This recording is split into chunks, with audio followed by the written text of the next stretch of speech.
যখন দুনিয়ার সব দরজা বন্ধ হয়ে যায়, যখন হৃদয় ভেঙে পড়ে, চোখে অশ্রু জমে, তখনও এক দরজা খোলা থাকে, তা হল আল্লাহর দরজা।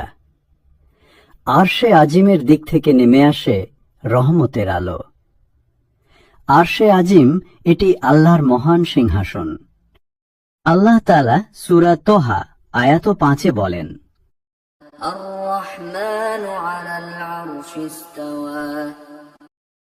তিনি মহান আরশের অধিপতি। আলহামদুলিল্লাহি রব্বিল আলামিন। প্রিয় দিনদার ভাই ও বোনেরা, আপনি কি কখনো ভেবে দেখেছেন এই বিশাল মহাবিশ্বের শেষ সীমানা কোথায়? বিজ্ঞান বলছে আমাদের এই পৃথিবী মহাবিশ্বের কাছে বালির একটি কণার চেয়েও ছোট।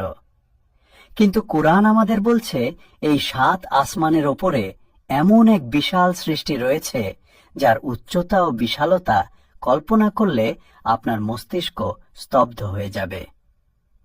আরশের বিশালতা ও কুরসির তুলনা। আল্লাহ সূরা আল বাকারা আয়াত 255 আয়াতুল কুরসিতে বলেন,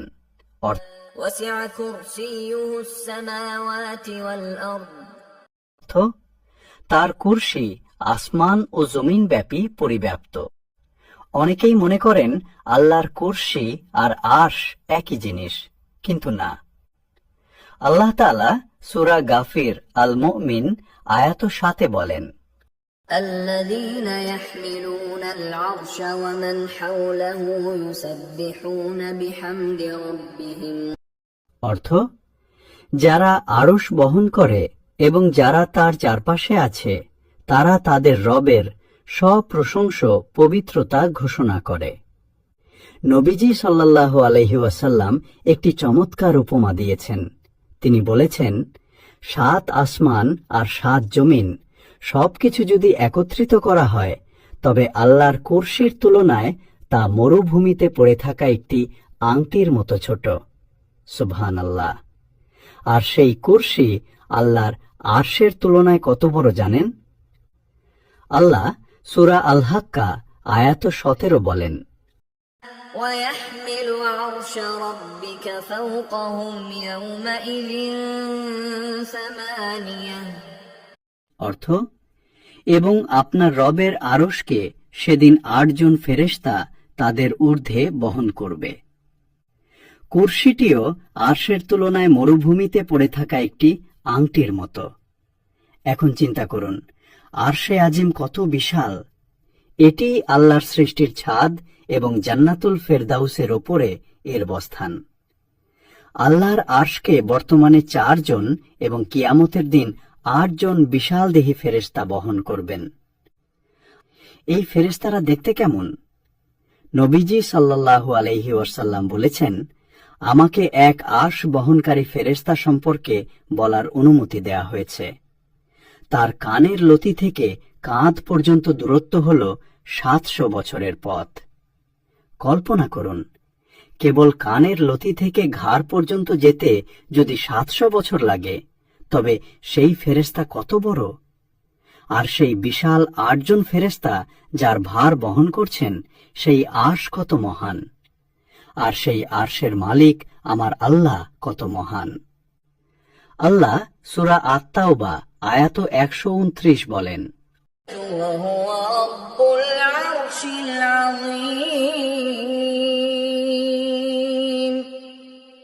অর্থ, এবং তিনি বিশাল আরশের অধিপতি।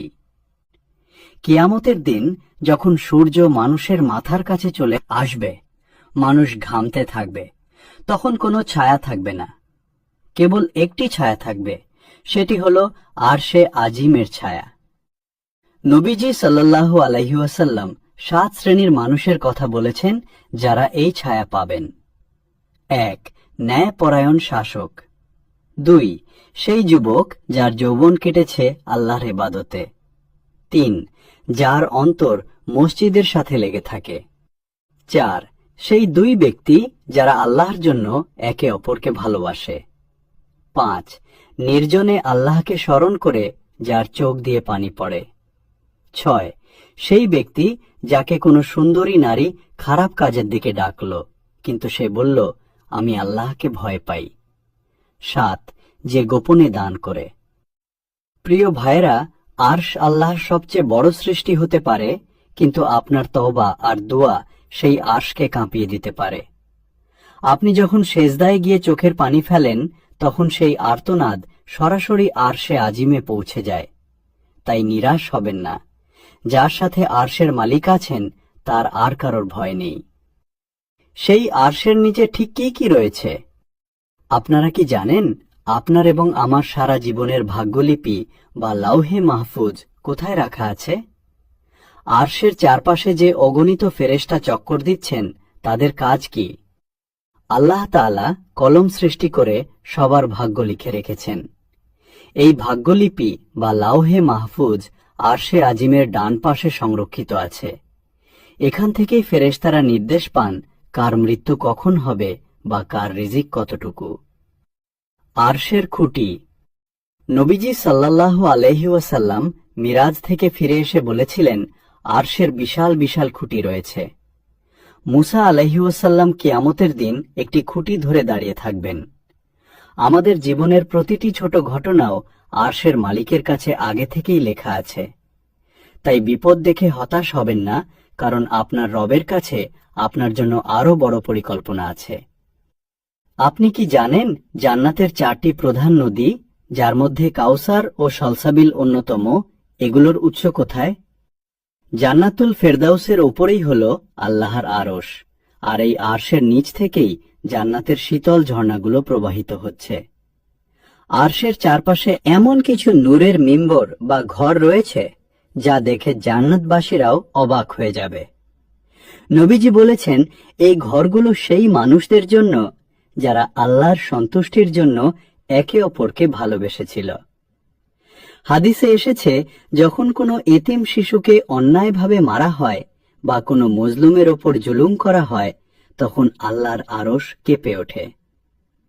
সাহাবী সাদ ইবনে মুআদ রাদিয়াল্লাহু আনহু যখন ইন্তেকাল করলেন, তার সম্মানে মহান আল্লাহর আরশ কেঁপে উঠেছিল।